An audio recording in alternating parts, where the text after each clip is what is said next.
I could see the steam rising softly off the perfectly toasted bun.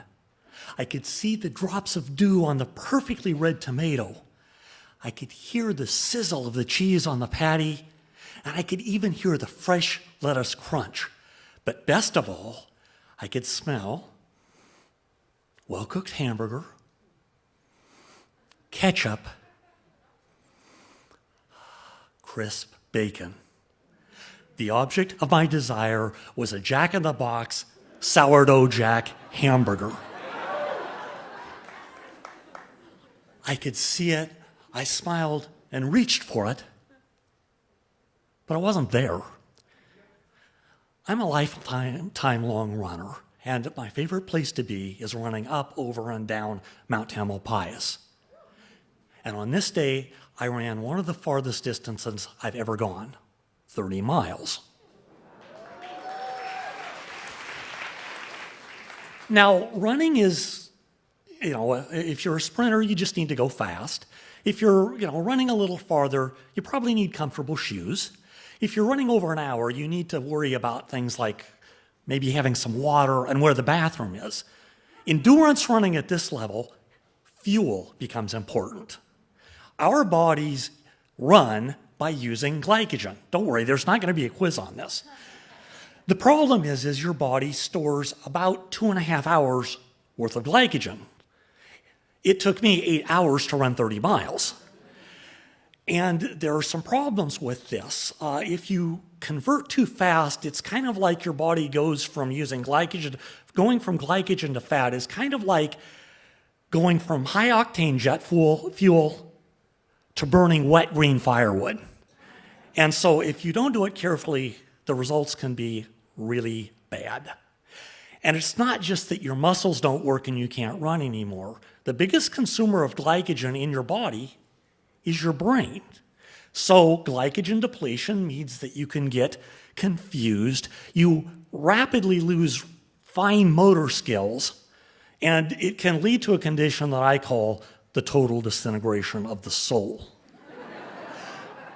Now, on this day, I had come prepared. I had many of these. This is thick, sugary syrup. This one's the best kind because it also has caffeine. Unfortunately, remember I mentioned the fine motor skills? Opening these when you're tired and hungry is not easy. I dropped the first one, and second, third, and fourth ones ended up mostly on my hands and on my shirt and not in my mouth. That's how, on mile 27, I found myself running along the side of Mount Tam, hallucinating a hamburger. And it was weird. I knew at some level it wasn't there, but I could see it. It was floating there like this delicious burger butterfly.